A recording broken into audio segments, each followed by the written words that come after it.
السلام عليكم. اليوم جيت نشارك معكم هاد الحلوى هذه اللي كتجيب حجم عائلي سهله واقتصاديه وكتوجد في الدقيقه 90. صراحه كتجي بنينه بزاف ومعلكه كتحمق. نتمنى انكم تجربوها. تبارك الله كتجي فتيه ومقرمشه ومعلكه شهوه منا. شوفوا تبارك الله، هذا هو الشكل ديالها بعد ما طابت لي. كتجي مزيونه وكتخرج كميه وفيره. تحميرات الوجه الصراحه كتصلح للطبيله د العيد، لاي مناسبه، لشي عراضه، شي حاجه هيدا هماويه. صراحه كتستحق انكم تجربوها. كتجي تبارك الله فتيه ومعلكه. شوفوا تبارك الله كتذوب ذوبان. متنساوش اذا عجبكم الفيديو تخليو لي لايك واشتراك وكومونتير زوين بحالكم. اشتركوا معايا في القناه باش يوصلكم كل جديد ديالي. يلا نحضروا هذا الخير. عندي هنايا 4 الزبده مذوبه. انا كنستعمل هاد البواطه هذه ليليا 200 غرام. ذوبتها. بعد ما ذوبتها غادي نعمل عليها نصف كاس السكر. الحلاوه حسب الذوق. عندي هنايا واحد الفلان شوكولات صغير.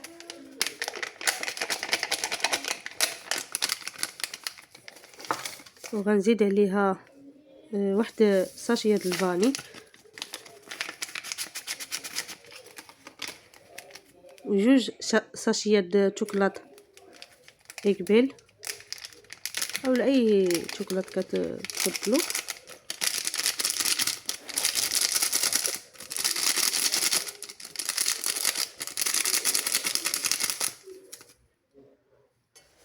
وغنخلط هاد العناصر ديالي مزيان ندخلهم في الزبده حتى كيرجعوا لي القوام ديالهم كريمي خفيف.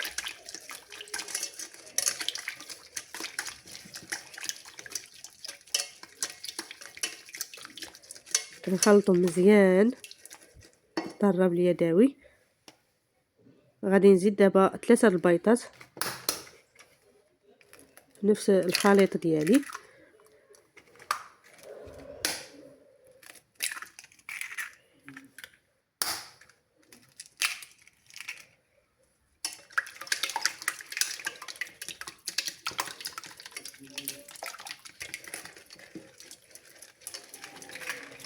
كنستمر في التحريك ديالهم مزيان حتى كندخل ديك البيضات في الخليط ديالي بالزبده اللي عاد تحضرت.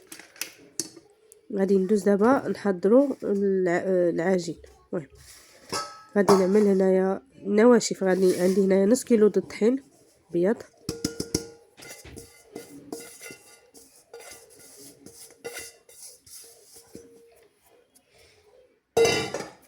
وغادي نزيد هنايا طاسه د الكركاع مع مراشي. ممكن الكركاع تزيدو تنقصو حسب الرغبه. عندي هنايا نص كيلو د التمر، النص ديالو.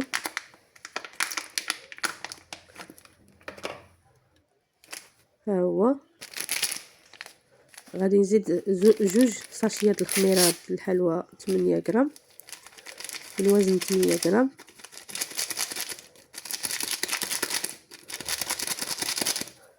صافي. غادي نزيد قبيصه المليحه ضروري.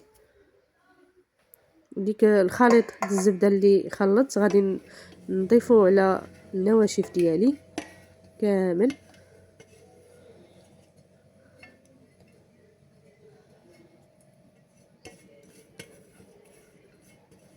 بهذه الطريقه هذه.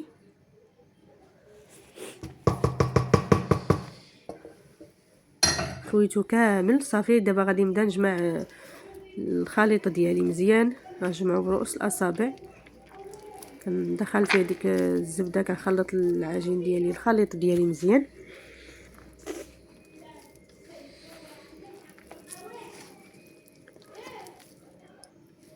هنا بدا كيتجمع لي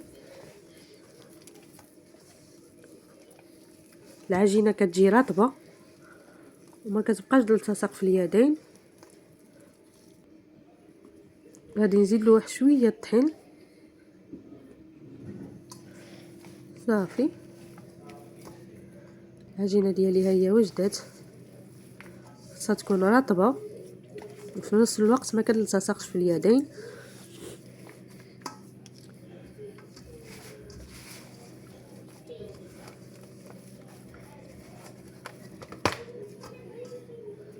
صافي شفتوا.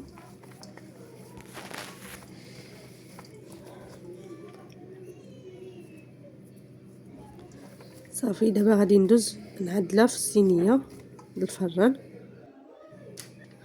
كنشبر الصينيه ديالي، هذه العجينه ديالي غنخويها كامله وغنبقى نطلقها بيدي مزيان. لا الصينيه مربعه صغيره يعني ماشي كبيره، المهم سمر كندق عليها بهيدا حتى كنوزعها في الصينيه كامله. كتجي رقيقه، هذه هي كتنفخ، كتجي بحال الكيكه، بحال المهم حلوه مزيونه صراحه، مختلفه وكتجي معلكه بنينه بزاف. كنبقى ندق عليها مزيان حتى كنوزعها في الصينيه ديالي كامله كما قلت لكم. كتجي رقيقه حتى كنرقق يدي فيها، كندق عليها مزيان. هذا هو الشكل ديالها بعد ما دقيت عليها.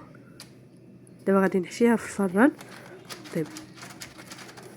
شوفوا راه ما كتلتصقش في اليدين. صافي هنا بعد ما طابت لي خرجتها. غادي نخوي عليها الشوكولات بعد ما ذوبته في حمام مريم، وغادي نحاول نوزعو في الوجه ديالها تساوي، والوجه كامل غادي نغطيه بالشوكولات.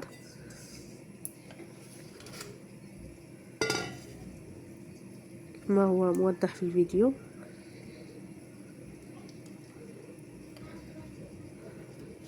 نحاول نغطي لها وجهها كامل.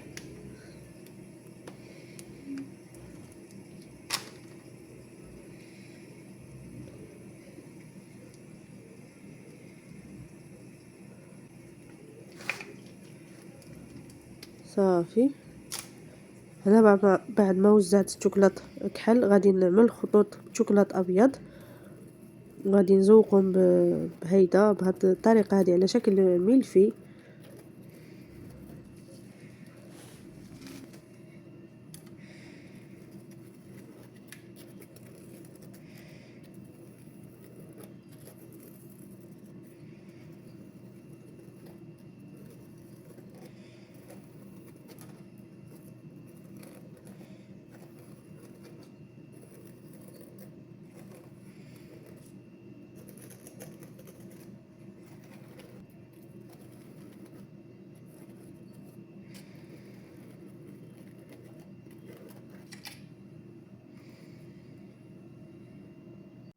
صافي وكنقطعها بهذا الشكل هذا. ممكن تقطعوها كيف ما بغيتو، انا قطعتها خليت الشوكولات حتى برد لي عاد قطعتها بهذا الشكل هذا.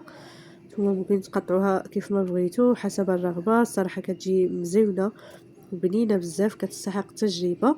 نتمنى انها تنال اعجابكم وتجربوها، انا متاكده غادي تعجبكم لان كتجي صراحه مغيره بزاف، فحال الكيكه فحال المهم مختلفه، حلوه مزيونه، كتجي فتيه ومعلكه.